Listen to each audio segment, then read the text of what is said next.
40 ఏళ్ళు నేను పనిచేసింది ఇలాంటి వ్యక్తిగతంగా క్యారెక్టర్ అసాసినేషన్ చేసుకోవడానికి అనేది ఇంకా నేను డైజెస్ట్ చేసుకోలేకపోతున్నాను. రాజకీయాల్లో కొన్ని విలువలు ఉండాలని 40 ఏళ్ళుగా వాళ్ళు ఎన్ని మాట్లాడినా ఎక్కడ కూడా ఒక చిన్న టెక్నికల్గా లీగల్గా ఎక్కడ ఎవ్వరికి ఇది చేసే పరిస్థితి తేలేదు. అంత జాగ్రత్తగా ఉండి క్రమశిక్షణతో పనిచేశాను. నా క్రమశిక్షణ మా కార్యకర్తలకి నాయకులకి చెప్పాను. అవతల వాళ్ళు బూతులు తిట్టినా మేము తిట్టలేకపోతున్నాం అంటే చేతకాదు కానీ మేము ఇంతవరకు అవలంబించినటువంటి క్రమశిక్షణ విలువల కోసం పోరాడినటువంటి విషయం. ఇప్పుడు ఒకటే ప్రజలకు అందరికీ విజ్ఞప్తి చేస్తున్నా, ఈ ధర్మ పోరాటంలో మీరు సహకరించండి. సహకరిస్తే రాష్ట్రాన్ని కాపాడుకోవడంలో నా వంతు కర్తవ్యం చేస్తాను. అసెంబ్లీకి క్షేత్రస్థాయిలో తేల్చుకున్న తర్వాతనే అసెంబ్లీకి వెళ్తాను. అంతవరకు వెళ్ళను. ఆ నిర్ణయమే అసెంబ్లీలో చెప్పాలనుకుని చేశాను. మైక్ ఇవ్వలేదు, సగంలో కట్ చేశారు. ఫైనల్గా చెప్పి వచ్చాను. మరొక్కసారి విజ్ఞులైన ప్రజలందరూ అర్థం చేసుకోమని, మీ ఇంట్లో నీతి నిజాయితీగా ఉన్నప్పుడు మీ భార్యల గురించి మాట్లాడితే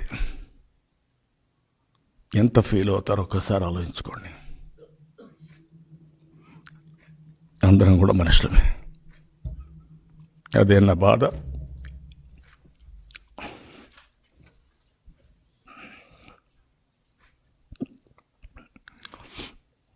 అదే నా ఆవేదన.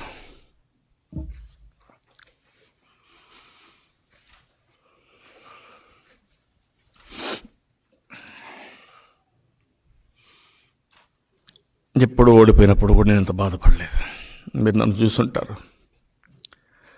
ఏ క్రైసిస్ కూడా సునాయాసంగా హ్యాండిల్ చేశాను. Okay, thank you.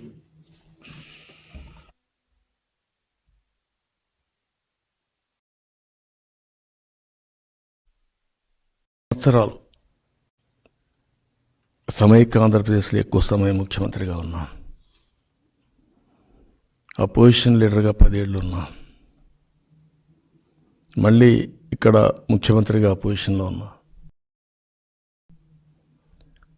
నేను స్పీకర్కి చెప్పి నాకు అన్యాయం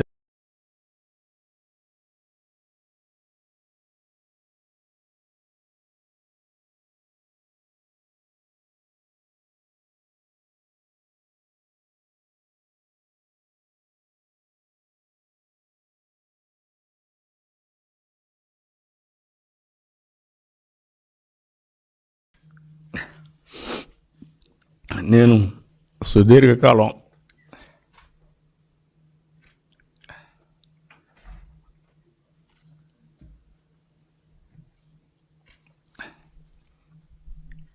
ముఖ్యమంత్రిగా ఉన్నా. ఎప్పుడన్నా ప్రోటోకాల్ తప్పదనుకున్నప్పుడు రిక్వెస్ట్ చేస్తే తప్ప ఎప్పుడు వచ్చేది కాదు.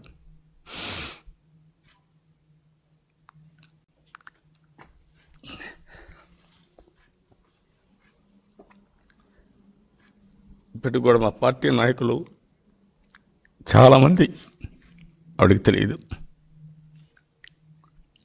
ఎందుకంటే ఆవిడ పని, ఆవిడ వ్యక్తిగత జీవితం ఒక నలుగురికి ఊరుకుంటే సహాయం చేయడం, నన్ను ప్రోత్సహించడం తప్ప ఇంకోటి తెలియని వ్యక్తి. అలాంటి వ్యక్తిని కూడా క్యారెక్టర్ అసాసినేషన్ చేసే పరిస్థితికి వచ్చారంటే ఇది భరించరాని విషయం. ఆవిడ చేసిన త్యాగం కానీ, నేను చేసిన పోరాటం కానీ ప్రజల కోసం చేశాం. అయితే ఈరోజు 2.5 సంవత్సరాలుగా నన్ను ఇష్టం వచ్చేట్టు మాట్లాడారు, బండ బూతులు తిట్టారు. మామూలు తిట్లు కూడా కాదు. నా జీవితంలో ఎప్పుడూ ఊహించలేదు.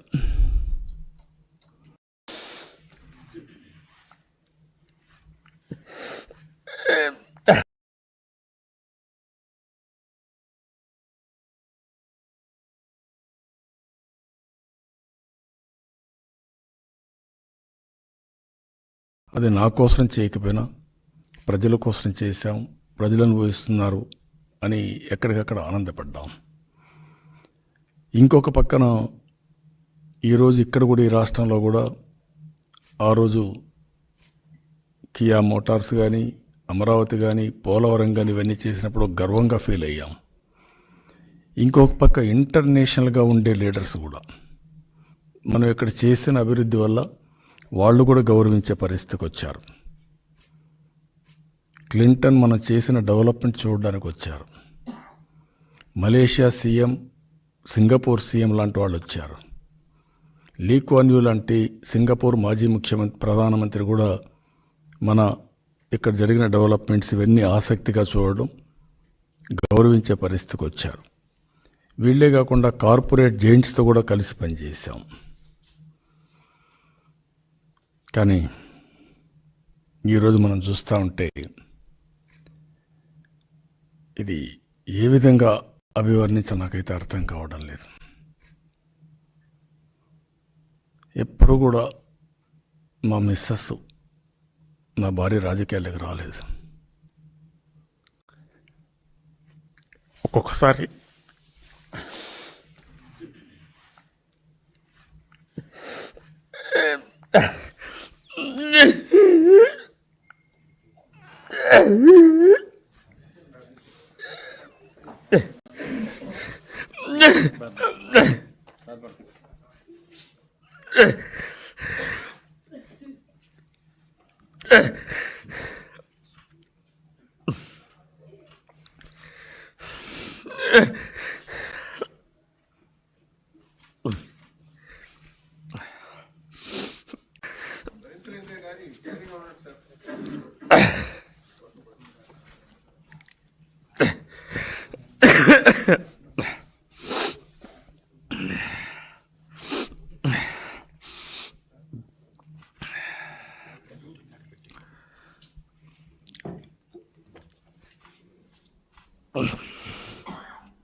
ఆవిడెప్పుడు రాజకీయాలపైన ఆసక్తి లేదు. ఇప్పటికి కూడా 40 ఏళ్ళ తర్వాత వాళ్ళ నాన్న ముఖ్యమంత్రిగా ఉన్నా, నేను సుదీర్ఘకాలం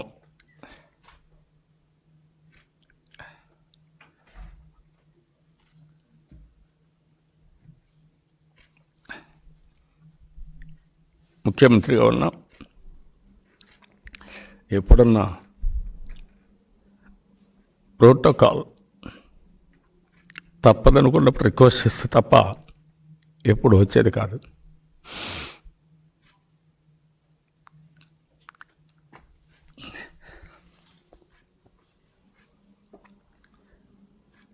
ఇప్పటికి కూడా మా పార్టీ నాయకులు చాలామంది ఆవిడకి తెలియదు. ఎందుకంటే తెలియని వ్యక్తి. అలాంటి వ్యక్తిని కూడా క్యారెక్టర్ అసాసినేషన్ చేసే పరిస్థితికి వచ్చారంటే ఇది భరించరాని విషయం. ఆవిడ చేసిన త్యాగం కానీ, నేను చేసిన పోరాటం కానీ ప్రజల కోసం చేశాం. అయితే కానీ ఈరోజు ఒకసారి అనిపిస్తుంది, మనం చరిత్ర కూడా చూస్తే చాలా బాధ కలుగుతుంది. మైథలాజికల్గా కొన్ని ఉన్నాయి. నిండు కౌరవ సభలో ద్రౌపదికి అన్యాయం చేయడం, అవమానం చేయడం, అందులో కూడా పాండవుల సమక్షంలో అవమానం చేయడం,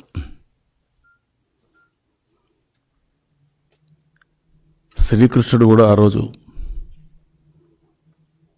ఆదుకున్నప్పటికి కూడా ఆ అవమానం మాత్రం భరించరాని అవమానం అయి తర్వాత ఏం జరిగిందో చరిత్రలో మీరే చూశారు. రామాయణం చదివాం, అక్కడ కూడా రాక్షసులు ఏ విధంగా చేశారో మనం చూసాం.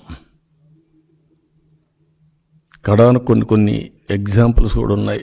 భస్మాసురుడు దేవతల్ని ప్రార్థించి దేవతల దగ్గర వరం తీసుకొని ఈశ్వరుడి దగ్గర వరం తీసుకొని కడాన టెస్టింగ్ కోసం ఈశ్వరుణ్ణి అతను ఎక్కడ ఎవరు నెత్తిన చేయబెడితే వాళ్ళు భస్మాసుర హస్తం అయిపోవాలని చెప్పి కోరితే, హస్తం మొత్తం ఇది చనిపోవాలని కోరితే, అప్పుడు ఈశ్వరుడు విష్ణువుని కోరుకొని మళ్ళీ మనం చూసాం చరిత్రలో మోహిని భస్మాసుర హస్తం కింద. అంటే ఇవన్నీ చరిత్రలో చాలా ఎగ్జాంపుల్స్ అన్ని మనం చూస్తూ ఉంటే దేవతల దగ్గర వరాలు తీసుకున్న వ్యక్తులు కూడా దేవతల మీదనే ఏ విధంగా దాడులు చేసాం చూసాం. ఈరోజు ప్రజలు ఓట్లేశారు, 151 సీట్లు గెలిపించారు, మమ్మల్ని 23 సీట్లే గెలిపించారు. నేను ఆ రోజు కూడా బాధపడలేదు. నేను ఏ తప్పు చేశాను నాకు తెలియదు అప్పటికి కూడా.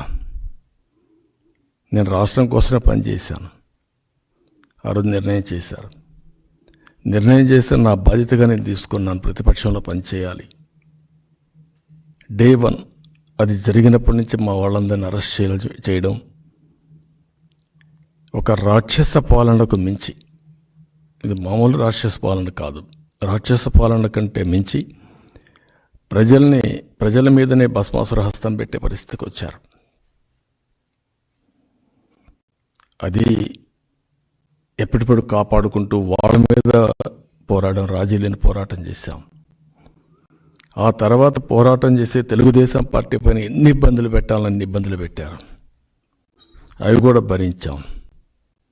భరిస్తే ఈరోజు ఫైనల్గా మీరు చూస్తే వీళ్ళు చేసిన పని అంతా కూడా చూసిన తర్వాత నాకు అనిపించింది, ఈ కౌరవ సభ గౌరవం లేని సభ.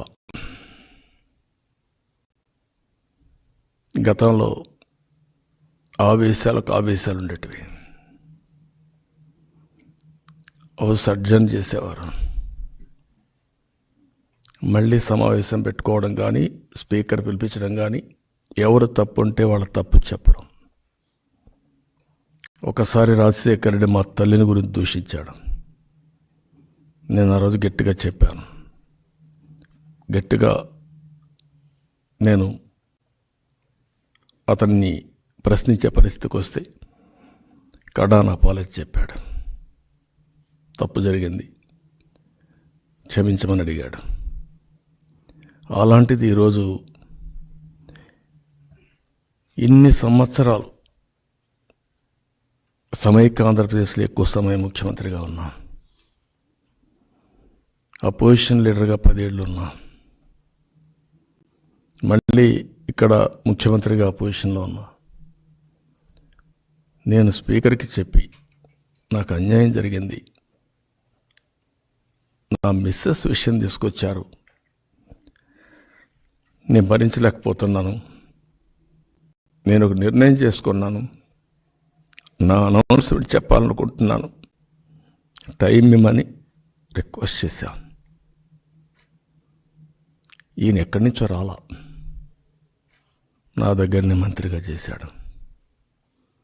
గతాన్ని పూర్తిగా మర్చిపోయాడు. ఆయన నేను ఫేవర్ అడగల, ఇది నా హక్కు.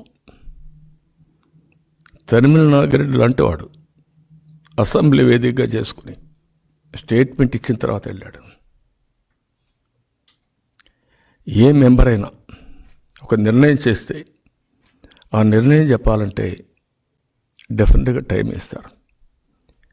ఎన్టీ రామారావు గారు ఆ రోజు ఇదే మరిగా అసెంబ్లీలో అవమానం జరిగితే, నిండు సభలో అవమానం జరిగితే ఆ సభలోనే చెప్పి ఆయన బయట వచ్చాడు. అలాంటి సందర్భాలు ఉన్నాయి. అలాంటి సందర్భాల్లో నాకు జరిగిన అవమానాన్ని నివారించకుండా పోవడమే కాకుండా స్పీకర్ గారు కనీసం నివారించి తప్పు అని చెప్పకుండా మా మెంబర్స్ అంతా పోడియం దగ్గరికి వెళ్తే వాళ్ళ చీఫ్ విప్ వచ్చి అడ్జర్న్ చేయమంటే అడ్జర్న్ చేయడం. కడాన ఇదే ఇంత జరిగింది, మేము లోపలికి వెళ్ళాం, నేను ఒక అనౌన్స్మెంట్ చేయాలంటే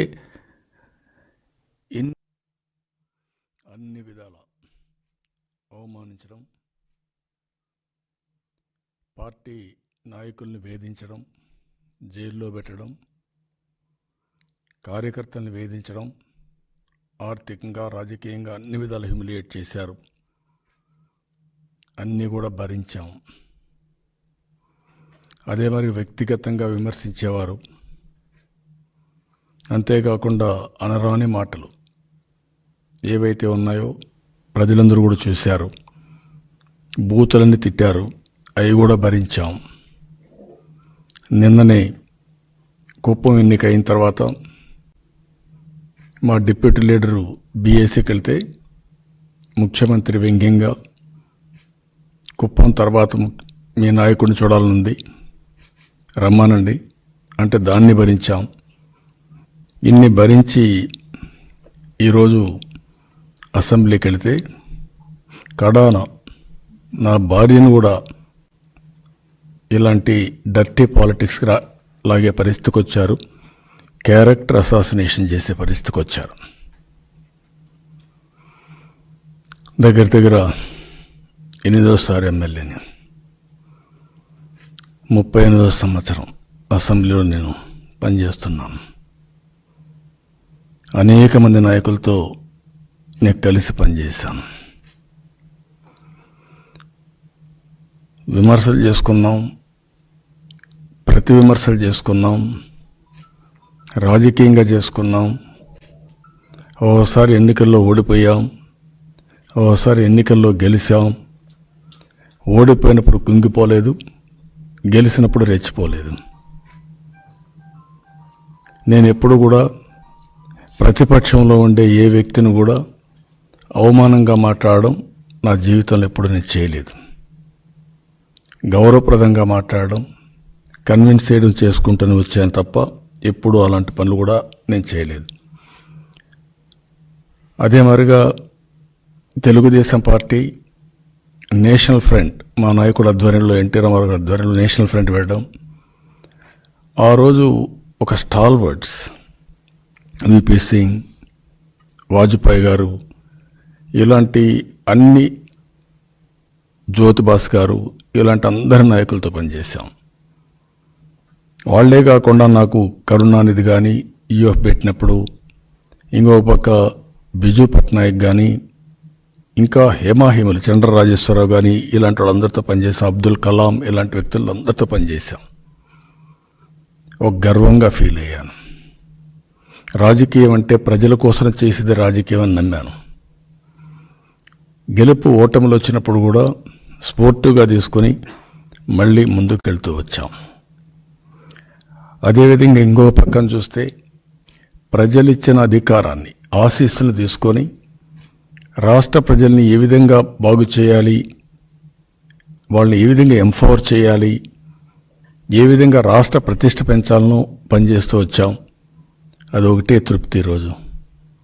ఈరోజు హైదరాబాద్కి పోయినా అక్కడ చేసిన అభివృద్ధి అంతా చూసినప్పుడు అది నా కోసం చేయకపోయినా ప్రజల కోసం చేశాం, ప్రజలు అనుభవిస్తున్నారు అని ఎక్కడికక్కడ ఆనందపడ్డాం. ఇంకొక పక్కన ఈరోజు ఇక్కడ కూడా ఈ రాష్ట్రంలో కూడా ఆ రోజు కియా మోటార్స్ కానీ, అమరావతి కానీ, పోలవరం కానీ ఇవన్నీ చేసినప్పుడు గర్వంగా ఫీల్ అయ్యాం. ఇంకొక పక్క ఇంటర్నేషనల్గా ఉండే లీడర్స్ కూడా మనం ఇక్కడ చేసిన అభివృద్ధి వల్ల వాళ్ళు కూడా గౌరవించే పరిస్థితికి వచ్చారు. క్లింటన్ మనం చేసిన డెవలప్మెంట్ చూడడానికి వచ్చారు. మలేషియా సీఎం, సింగపూర్ సీఎం లాంటి వాళ్ళు వచ్చారు. లీ కువాన్ యూ లాంటి సింగపూర్ మాజీ ప్రధానమంత్రి కూడా మన ఇక్కడ జరిగిన డెవలప్మెంట్స్ ఇవన్నీ ఆసక్తిగా చూడడం, గౌరవించే పరిస్థితికి వచ్చారు. వీళ్ళే కాకుండా కార్పొరేట్ జైంట్స్తో కూడా కలిసి పనిచేశాం. కానీ ఈరోజు మనం చూస్తూ ఉంటే ఇది ఏ విధంగా అభివర్ణించ నాకైతే అర్థం కావడం లేదు. ఎప్పుడు కూడా మా మిస్సెస్, నా భార్య రాజకీయాలకు రాలేదు. ఒక్కొక్కసారి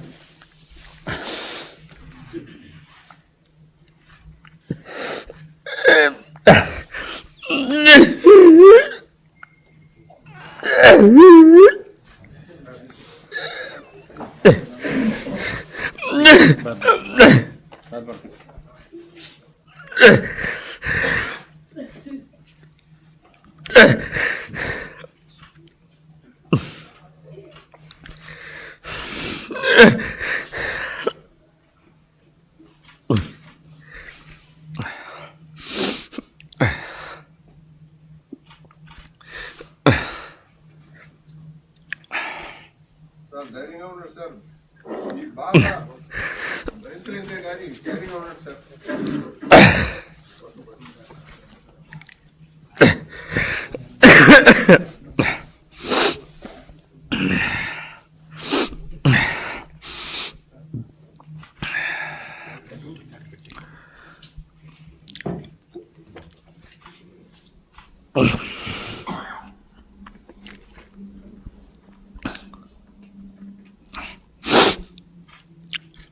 ఆవిడెప్పుడు రాజకీయాలపైన ఆసక్తి లేదు. ఇప్పటికి కూడా 40 ఏళ్ళ తర్వాత వాళ్ళ నాన్న ముఖ్యమంత్రిగా ఉన్నా, నేను సుదీర్ఘకాలం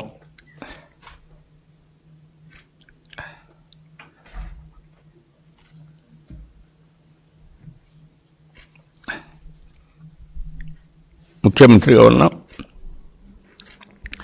ఎప్పుడన్నా ప్రోటోకాల్ తప్పదనుకున్నప్పుడు రిక్వెస్ట్ చేస్తే తప్ప ఎప్పుడు వచ్చేది కాదు.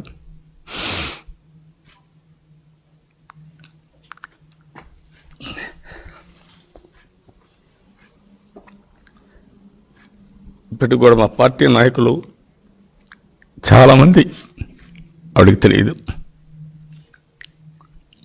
ఎందుకంటే ఆవిడ పని,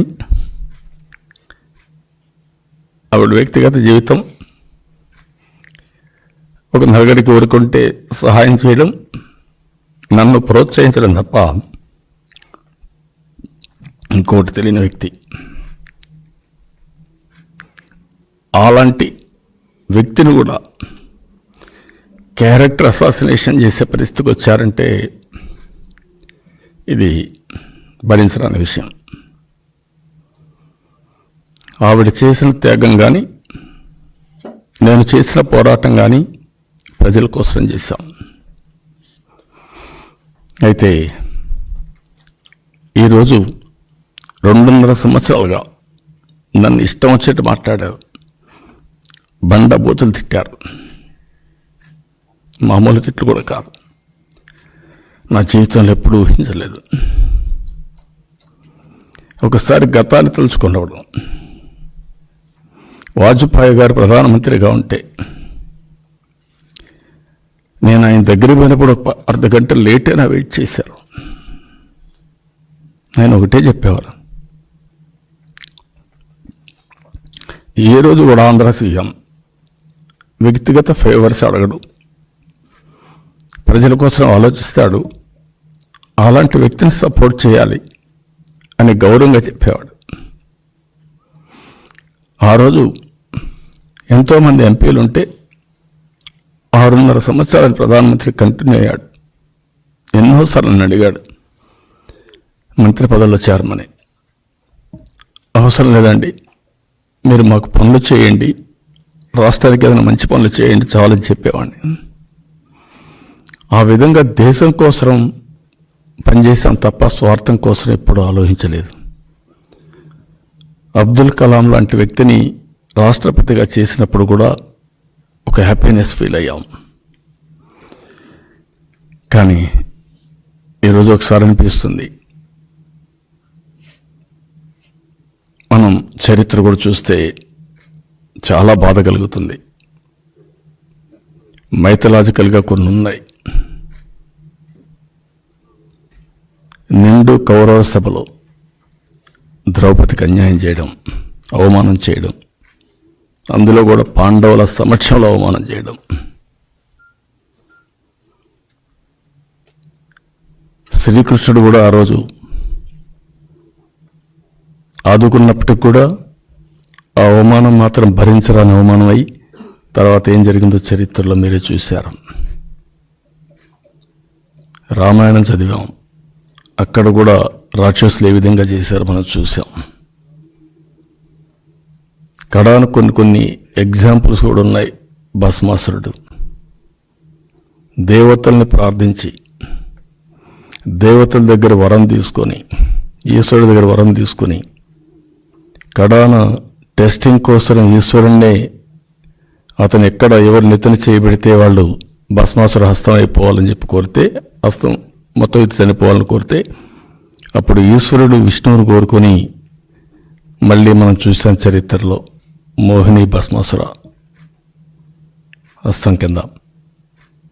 అంటే ఇవన్నీ చరిత్రలో చాలా ఎగ్జాంపుల్స్ అన్ని మనం చూస్తూ ఉంటే దేవతల దగ్గర వరాలు తీసుకున్న వ్యక్తులు కూడా దేవతల మీదనే ఏ విధంగా దాడులు చేశాం చూసాం.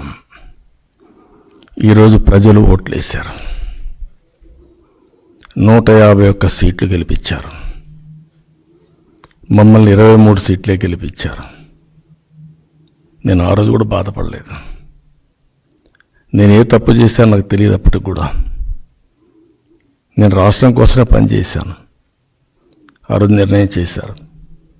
నిర్ణయం చేస్తే నా బాధ్యతగా నేను తీసుకున్నాను, ప్రతిపక్షంలో పనిచేయాలి.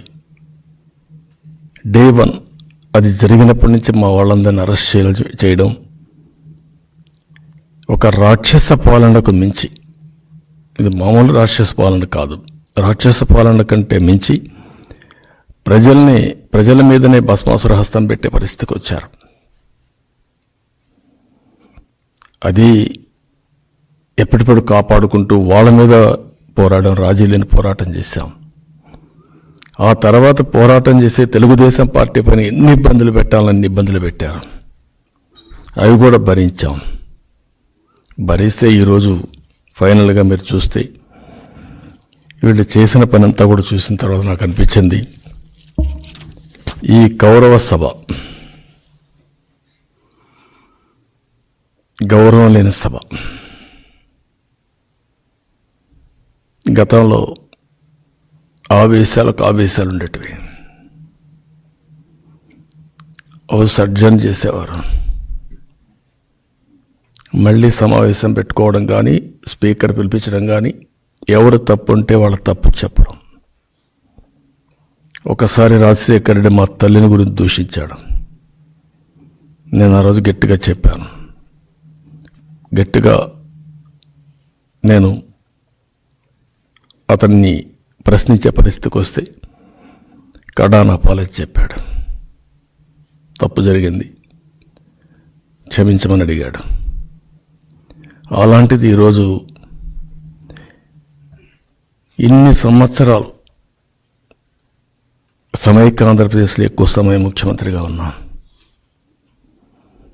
అపోజిషన్ లీడర్గా 10 ఏళ్ళు ఉన్నా, మళ్ళీ ఇక్కడ ముఖ్యమంత్రిగా అపోజిషన్లో ఉన్నా. నేను స్పీకర్కి చెప్పి నాకు అన్యాయం జరిగింది, నా మిస్సెస్ విషయం తీసుకొచ్చారు, నేను భరించలేకపోతున్నాను, నేను ఒక నిర్ణయం చేసుకున్నాను, నా అనౌన్స్మెంట్ చెప్పాలనుకుంటున్నాను, టైం ఇమ్మని రిక్వెస్ట్ చేశాను. ఈయన ఎక్కడి నుంచో రాలా, నా దగ్గరనే మంత్రిగా చేశాడు. గతాన్ని పూర్తిగా మర్చిపోయాడు. ఆయన నేను ఫేవర్ అడగలా, ఇది నా హక్కు. తరిమిన నాగిరెడ్డి లాంటి వాడు అసెంబ్లీ వేదికగా చేసుకుని స్టేట్మెంట్ ఇచ్చిన తర్వాత వెళ్ళాడు.